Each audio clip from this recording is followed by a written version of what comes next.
എഡ്യൂക്കേസ്റ്റ് അക്കാദമിയുടെ ഒരു പുതിയ വീഡിയോയിലേക്ക് സ്വാഗതം.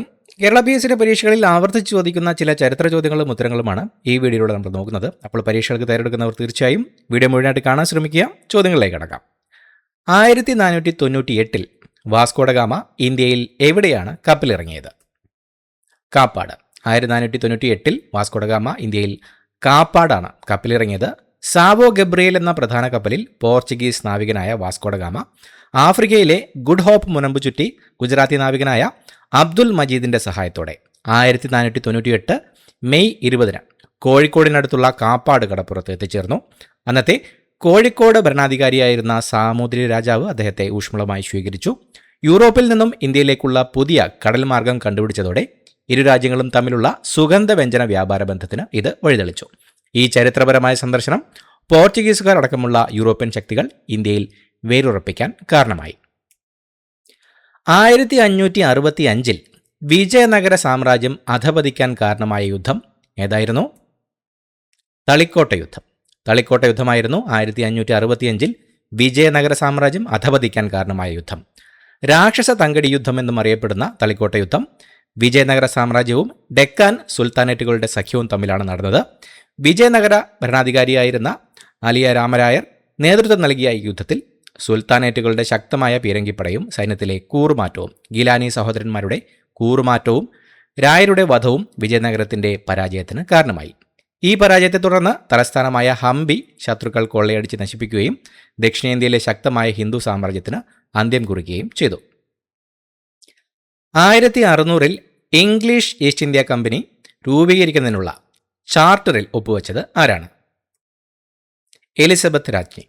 1600 ഇംഗ്ലീഷ് ഈസ്റ്റ് ഇന്ത്യ കമ്പനി രൂപീകരിക്കുന്നതിനുള്ള ചാർട്ടറിൽ ഒപ്പുവെച്ചത് എലിസബത്ത് രാജ്ഞിയായിരുന്നു. 1600 ഡിസംബർ 31 ഇംഗ്ലണ്ടിലെ ക്വീൻ എലിസബത്ത് I ഒപ്പുവെച്ച രാജകീയ ചാർട്ടറിലൂടെയാണ് ഇംഗ്ലീഷ് ഈസ്റ്റ് ഇന്ത്യ കമ്പനി രൂപീകരിച്ചത്. The Governor and Company of Merchants of London Trading into the East Indies എന്ന ഔദ്യോഗിക നാമമുള്ള ഈ കമ്പനിക്ക് കിഴക്കൻ രാജ്യങ്ങളുമായി കുത്തക വ്യാപാരം നടത്താനുള്ള പ്രത്യേക അവകാശമാണ് ഈ ചാർട്ടറിലൂടെ ലഭിച്ചത്. 1746 ബ്രിട്ടീഷുകാരും ഫ്രഞ്ചുകാരും തമ്മിൽ ഏറ്റുമുട്ടിയ ഒന്നാം കർണാട്ടിക് യുദ്ധത്തിന്റെ മറ്റൊരു പേര് എന്താണ്? ഒന്നാം ആംഗ്ലോ ഫ്രഞ്ച് യുദ്ധം. 1746 ബ്രിട്ടീഷുകാരും ഫ്രഞ്ചുകാരും തമ്മിൽ ഏറ്റുമുട്ടിയ ഒന്നാം കർണാട്ടിക് യുദ്ധത്തിന്റെ മറ്റൊരു പേരായിരുന്നു ഒന്നാം ആംഗ്ലോ ഫ്രഞ്ച് യുദ്ധം. യൂറോപ്പിലെ ഓസ്ട്രിയൻ പിന്തുടർച്ചാവകാശ യുദ്ധത്തിന്റെ ഭാഗമായി 1746 ബ്രിട്ടീഷുകാരും ഫ്രഞ്ചുകാരും തമ്മിൽ നടന്ന ഒന്നാം കർണാട്ടിക് യുദ്ധം ആംഗ്ലോ ഫ്രഞ്ച് യുദ്ധം എന്നും അറിയപ്പെടുന്നു. ഫ്രഞ്ച് സൈന്യവും കർണാടക നവാബ് അൻവർ ഉദ്ദീന്റെ സൈന്യവും തമ്മിൽ മദ്രാസിനടുത്ത് അടയാറിൽ നടന്ന സെന്റ് തോം യുദ്ധം ഇതിലെ പ്രധാന പോരാട്ടമാണ്. 1748 എക്സ്ലാ ഷാപ്പൽ ഉടമ്പടിയോടെയാണ് ഈ യുദ്ധം അവസാനിച്ചത്. 1756 ബംഗാളിൽ നടന്ന പ്രശസ്തമായ ദുരന്തം ഏതായിരുന്നു? ഇരുട്ടറ ദുരന്തം. ഇരുട്ടറ ദുരന്തമാണ് 1756 ബംഗാളിൽ നടന്ന പ്രശസ്തമായ ഒരു ദുരന്തം. 1756 ജൂൺ 20 ബംഗാൾ നവാബ് സിറാജുദ്ദൗള കൊൽക്കത്തയിലെ ഫോർട്ട് വില്യം കോട്ട പിടിച്ചെടുത്തതിനെ തുടർന്ന് ബ്രിട്ടീഷ് തടവുകാരെ ചെറിയ ഇരുട്ടുമുറിയിലടച്ചതാണ് കൊൽക്കത്ത ഇരുട്ടറ ദുരന്തത്തിന് കാരണമായത്. വായുസഞ്ചാരമില്ലായ്മയും കടുത്ത ചൂടും കാരണം ഭൂരിഭാഗം പേരും ശ്വാസം മുട്ടി മരിച്ച ഈ സംഭവം ബ്രിട്ടീഷുകാരെ പ്രകോപിപ്പിക്കുകയും പിന്നീട് 1757 പ്ലാസി യുദ്ധത്തിലേക്ക് നയിക്കുകയും ചെയ്തു. 1760 ബ്രിട്ടീഷുകാർ ഫ്രഞ്ചുകാരെ പരാജയപ്പെടുത്തി ഇന്ത്യയിൽ അവരുടെ വളർച്ച അവസാനിപ്പിച്ച യുദ്ധം ഏതായിരുന്നു? വാണ്ടി വാഷ് യുദ്ധം. 1760 ബ്രിട്ടീഷുകാർ ഫ്രഞ്ചുകാരെ പരാജയപ്പെടുത്തി ഇന്ത്യയിൽ അവരുടെ വളർച്ച അവസാനിപ്പിച്ച യുദ്ധമായിരുന്നു വാണ്ടി വാഷ് യുദ്ധം. മൂന്നാം കർണാട്ടിക് യുദ്ധത്തിന്റെ ഭാഗമായി 1760 ജനുവരി 22 തമിഴ്നാട്ടിലെ വാണ്ടിവാഷിൽ വെച്ച് ബ്രിട്ടീഷുകാരും ഫ്രഞ്ചുകാരും തമ്മിൽ വാണ്ടിവാഷ് യുദ്ധം നടന്നു. സർ അയർക്കൂട്ട് നയിച്ച ബ്രിട്ടീഷ് സൈന്യത്തിന് മുന്നിൽ കൗണ്ട് ഡി ലെല്ലിയുടെ നേതൃത്വത്തിലുള്ള ഫ്രഞ്ച് സൈന്യം പരാജയപ്പെട്ടതോടെ ഇന്ത്യയിലെ ഫ്രഞ്ച് അധീനതയ്ക്ക് പൂർണ്ണ വിരാമമാവുകയും ബ്രിട്ടീഷ് ഈസ്റ്റ് ഇന്ത്യ കമ്പനിയുടെ ആധിപത്യം ഉറപ്പിക്കാൻ യുദ്ധം നിർണായകമാവുകയും ചെയ്തു. 1764 ഇന്ത്യയിൽ ബ്രിട്ടീഷുകാരുടെ പരമാധികാരം ഉറപ്പിച്ച യുദ്ധം ബക്സർ യുദ്ധം. ബക്സർ യുദ്ധമാണ് 1764 ഇന്ത്യയിൽ ബ്രിട്ടീഷുകാരുടെ പരമാധികാരം ഉറപ്പിച്ച യുദ്ധം. 1764 ഒക്ടോബർ 22, 23 തീയതികളിൽ ബീഹാറിലെ ഗംഗാ തീരത്തുള്ള ബക്സർ പ്രവിശ്യയിൽ മേജർ ഹെക്ടർ മൺറോ നയിച്ച ബ്രിട്ടീഷ് സൈന്യവും മിർ കാസിം, ഷുജാഉദ്ദൗള, ഷാ ആലം രണ്ടാമൻ എന്നിവരുടെ സംയുക്ത സൈന്യവും തമ്മിൽ ബക്സർ യുദ്ധം നടന്നു. പ്ലാസി യുദ്ധത്തേക്കാൾ ഉപരിയായി ഇന്ത്യയിൽ ബ്രിട്ടീഷ് ഭരണം വേരുറപ്പിച്ചത് ഈ യുദ്ധത്തിലൂടെയാണ്. 1784 ഈസ്റ്റ് ഇന്ത്യ കമ്പനിയുടെ ഇന്ത്യയിലെ ഭരണത്തെ നിയന്ത്രിക്കുന്നതിനായി ബ്രിട്ടീഷ് പാർലമെന്റ് പാസാക്കിയ നിയമം ഏതായിരുന്നു? Pitt's India act. 1784 east India കമ്പനിയുടെ ഇന്ത്യയിലെ ഭരണത്തെ നിയന്ത്രിക്കുന്നതിനായി ബ്രിട്ടീഷ് പാർലമെന്റ് പാസാക്കിയ നിയമമായിരുന്നു പിറ്റ്സ് ഇന്ത്യ ആക്ട്. ബ്രിട്ടീഷ് പ്രധാനമന്ത്രി വില്യം പിറ്റ്സിന്റെ പേരിൽ 1784 പാസാക്കിയ പിറ്റ്സ് ഇന്ത്യ ആക്ട് വഴി കമ്പനിയുടെ ഭരണത്തിൽ ബ്രിട്ടീഷ് സർക്കാർ നേരിട്ട് ഇടപെടാൻ തുടങ്ങി. വ്യാപാരികൾക്ക് കോർട്ട് ഓഫ് ഡയറക്ടേഴ്സും രാഷ്ട്രീയ സൈനിക കാര്യങ്ങൾക്ക് ബോർഡ് ഓഫ് കൺട്രോളും നിലവിൽ വന്ന ഈ നിയമത്തിലൂടെ കമ്പനി കീഴടക്കിയ പ്രദേശങ്ങൾ ആദ്യമായി ഇന്ത്യയിലെ ബ്രിട്ടീഷ് അധീന പ്രദേശങ്ങളെന്ന് വിശേഷിപ്പിച്ചു. കൂടാതെ ഗവർണർ ജനറലിന്റെ കൗൺസിൽ അംഗങ്ങളെ 3 കുറയ്ക്കുകയും ബോംബെ മദ്രാസ് പ്രവിശ്യകളെ ബംഗാളിന് കീഴിലാക്കി ഭരണ കേന്ദ്രീകരണം ശക്തമാക്കുകയും ചെയ്തു. 1809 തിരുവിതാംകൂർ ദളവയായിരുന്ന വേലുത്തമ്പി ബ്രിട്ടീഷ് ഭരണത്തിനെതിരെ ജനങ്ങളോട് ആഹ്വാനം ചെയ്തുകൊണ്ട് നടത്തിയ പ്രശസ്തമായ വിളംബരം ഏതാണ്? കുണ്ടറ വിളംബരം. 1809 തിരുവിതാംകൂർ ദളവയായിരുന്ന വേലുത്തമ്പി ബ്രിട്ടീഷ് ഭരണത്തിനെതിരെ ജനങ്ങളോട് ആഹ്വാനം ചെയ്തുകൊണ്ട് നടത്തിയ പ്രശസ്തമായ വിളംബരമായിരുന്നു കുണ്ടറ വിളംബരം. 1809 ജനുവരി 11 തിരുവിതാംകൂർ ദളവയായിരുന്ന വേലുത്തമ്പി കൊല്ലം ജില്ലയിലെ കുണ്ടറയിൽ വെച്ച് നടത്തിയ കുണ്ടറ വിളംബരം ബ്രിട്ടീഷ് ചൂഷണങ്ങൾക്കും അനധികൃത ഇടപെടലുകൾക്കുമെതിരെ ജനങ്ങളെ സംഘടിപ്പിക്കാൻ നടത്തിയ പ്രശസ്തമായ ആഹ്വാനമാണ്. ബ്രിട്ടീഷുകാരെ രാജ്യത്തു നിന്ന് തുരത്താൻ ജനങ്ങളോട് ആയുധമെടുക്കാൻ ആവശ്യപ്പെട്ട ഈ വിളംബരം ഇന്ത്യയിലെ ബ്രിട്ടീഷ് കൊളോണിയൽ വാഴ്ചയ്ക്കെതിരെയുള്ള ആദ്യകാലത്തെ ഏറ്റവും ശക്തമായ ചെറുത്തുനിൽപ്പുകളിൽ ഒന്നാണ്. 1829 വില്യം ബെന്റിക് പ്രഭുവിന്റെ കാലത്ത് ഇന്ത്യയിൽ സതി നിരോധിക്കുന്നതിൽ നിർണായക പങ്കുവഹിച്ച സാമൂഹ്യ പരിഷ്കർത്താവ് ആരാണ്? രാജാറാം മോഹൻ റോയ്. രാജാറാം മോഹൻ റോയ് ആയിരുന്നു 1829 വില്യം ബെന്റിക് പ്രഭുവിന്റെ കാലത്ത് ഇന്ത്യയിൽ സതി നിരോധിക്കുന്നതിൽ നിർണായക പങ്കുവഹിച്ച സാമൂഹ്യ പരിഷ്കർത്താവ്. ആധുനിക ഇന്ത്യയുടെ പിതാവ് എന്നറിയപ്പെടുന്ന രാജാറാം മോഹൻ റോയിയുടെ നിരന്തരമായ ഇടപെടലുകളെ തുടർന്ന് ഗവർണർ ജനറൽ വില്യം ബെന്റിക് പ്രഭു 1829 ഡിസംബർ 4 ഇന്ത്യയിൽ സതി നിരോധിച്ചുകൊണ്ടുള്ള നിയമം പാസാക്കിയത്. ഇന്ത്യയിലെ അന്ധവിശ്വാസങ്ങൾക്കെതിരെ പോരാടാൻ 1828 രാജാറാം മോഹൻ റോയ് ബ്രഹ്മസമാജം സ്ഥാപിക്കുകയും ചെയ്തിട്ടുണ്ട്. 1857 ഒന്നാം സ്വാതന്ത്ര്യ സമരത്തിന് തൊട്ടുമുമ്പ് ബാരക്പൂരിൽ വെച്ച് ബ്രിട്ടീഷ് ഉദ്യോഗസ്ഥന് നേരെ വെടിയുതിർത്ത പ്രശസ്തനായ വിപ്ലവകാരി മംഗൽ പാണ്ഡെ. മംഗൽ പാണ്ഡെയായിരുന്നു 1857 ഒന്നാം സ്വാതന്ത്ര്യ സമരത്തിന് തൊട്ടുമുമ്പ് ബാരക്പൂരിൽ വെച്ച് ബ്രിട്ടീഷ് ഉദ്യോഗസ്ഥന് നേരെ വെടിയുതിർത്ത പ്രശസ്തനായ വിപ്ലവകാരി.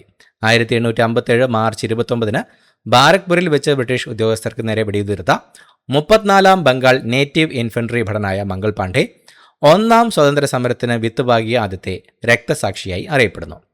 എൻഫീൽഡ് റൈഫിളിലെ പശുവിൻ്റെയും പന്നിയുടെയും കൊഴുപ്പ് പുരട്ടിയ തിരകൾ ഭടന്മാരുടെ മതവികാരത്തെ വ്രണപ്പെടുത്തിയതിനെ തുടർന്നാണ് അദ്ദേഹം ലഫ്റ്റനന്റ് ബോഫ്, സർജൻ മേജർ ഹ്യൂസൻ എന്നിവരെ ആക്രമിച്ചത്. ഈ സംഭവത്തെ തുടർന്ന് അറസ്റ്റിലായ അദ്ദേഹത്തെ 1857 ഏപ്രിൽ 8 ബ്രിട്ടീഷുകാർ തൂക്കിലേറ്റുകയായിരുന്നു.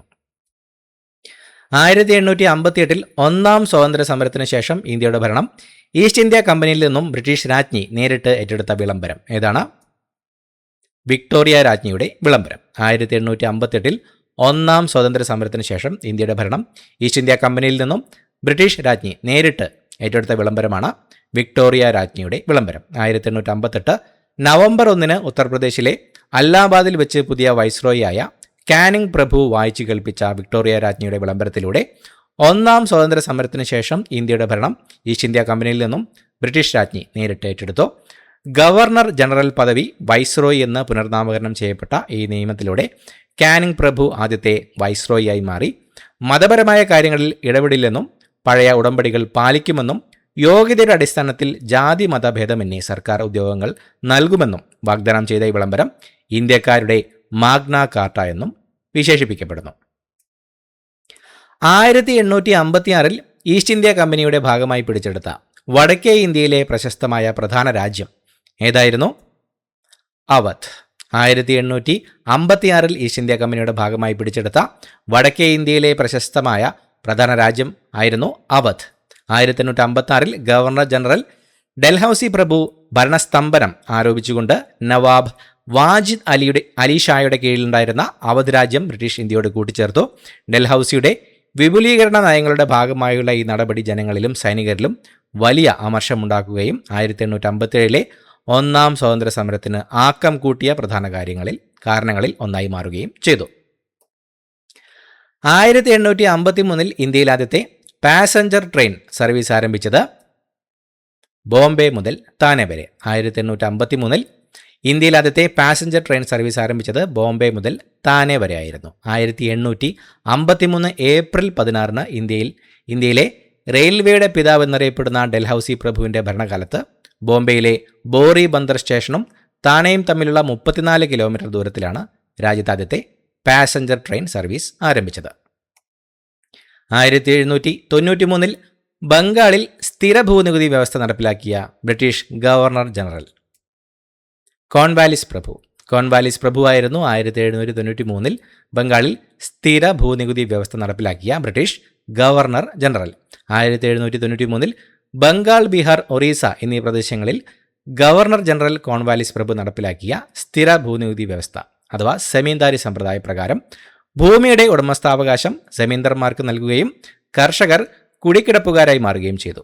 ഗവൺമെന്റിലേക്കുള്ള നികുതി സ്ഥിരമായി നിശ്ചയിച്ചതുവഴി കമ്പനിക്ക് കൃത്യമായ വരുമാനം ഉറപ്പായെങ്കിലും കർഷകർ സെമീന്ദാർമാരുടെ വലിയ തോതിലുള്ള ചൂഷണത്തിനിരയാവാൻ ഈ വ്യവസ്ഥ കാരണമായി. 1765 ബംഗാൾ, ബീഹാർ, ഒറീസ എന്നീ പ്രദേശങ്ങളിൽ നിന്ന് നികുതി പിരിച്ചെടുക്കാനുള്ള അവകാശം നേടിയെടുത്തത് ആരാണ്? ബ്രിട്ടീഷുകാരായിരുന്നു. 1765 ബംഗാൾ, ബീഹാർ, ഒറീസ എന്നീ പ്രദേശങ്ങളിൽ നിന്ന് നികുതി പിരിച്ചെടുക്കാനുള്ള അവകാശം നേടിയെടുത്തത്. 1764 ബക്സർ യുദ്ധത്തിലെ പരാജയത്തെ തുടർന്ന് മുഗൾ ചക്രവർത്തി ഷാ ആലം രണ്ടാമനും ഈസ്റ്റ് ഇന്ത്യ കമ്പനിയും തമ്മിൽ 1765 ഒപ്പുവെച്ച അല്ലാഹാബാദ് ഉടമ്പടിയിലൂടെയാണ് ബംഗാൾ, ബീഹാർ, ഒറീസ എന്നീ പ്രദേശങ്ങളിൽ നിന്ന് നികുതി പിരിച്ചെടുക്കാനുള്ള ദിവാനി അവകാശം ബ്രിട്ടീഷ് ഈസ്റ്റ് ഇന്ത്യ കമ്പനി നേടിയെടുത്തത്. 1773 വാരൻ ഹേസ്റ്റിംഗ്സിന്റെ ഭരണകാലത്ത് ബ്രിട്ടീഷ് പാർലമെന്റ് പാസാക്കിയ നിയമം ഏതായിരുന്നു? Regulating act. 1773 വാരൻ ഹേസ്റ്റിംഗ്സിന്റെ ഭരണകാലത്ത് ബ്രിട്ടീഷ് പാർലമെന്റ് പാസാക്കിയ നിയമമായിരുന്നു റെഗുലേറ്റിംഗ് ആക്ട്.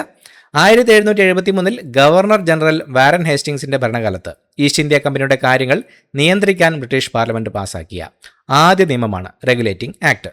ഈ നിയമപ്രകാരം ബംഗാളിലെ ഗവർണറായിരുന്ന വാരൻ ഹേസ്റ്റിംഗ്സിനെ ബംഗാളിന്റെ ആദ്യത്തെ ഗവർണർ ജനറലായി ഉയർത്തി മദ്രാസ്, ബോംബെ പ്രവിശ്യകളെ അദ്ദേഹത്തിന് കീഴിലാക്കി. 1774 കൊൽക്കത്തയിലെ ഫോർട്ട് വില്യം കേന്ദ്രീകരിച്ച് ഒരു സുപ്രീം കോടതി സ്ഥാപിക്കാനും ഈ നിയമം വ്യവസ്ഥ ചെയ്തു.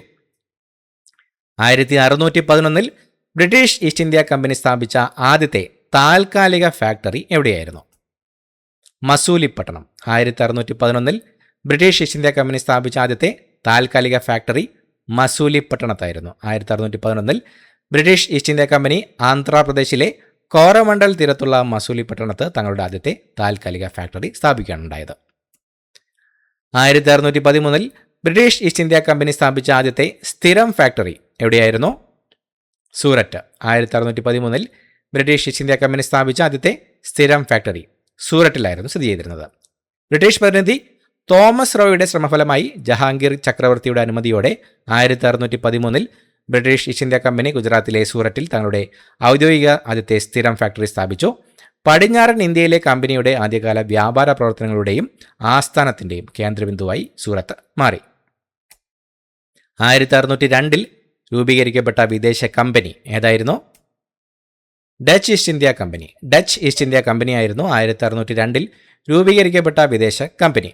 ഡച്ച് റിപ്പബ്ലിക് 1602 രൂപീകരിച്ച united East India company BOC കേരളത്തിലെ കൊച്ചി, ഗുജറാത്തിലെ സൂററ്റ്, ബംഗാളിലെ ചിൻസുര എന്നിവിടങ്ങളിൽ വ്യാപാര കേന്ദ്രങ്ങൾ സ്ഥാപിച്ചു.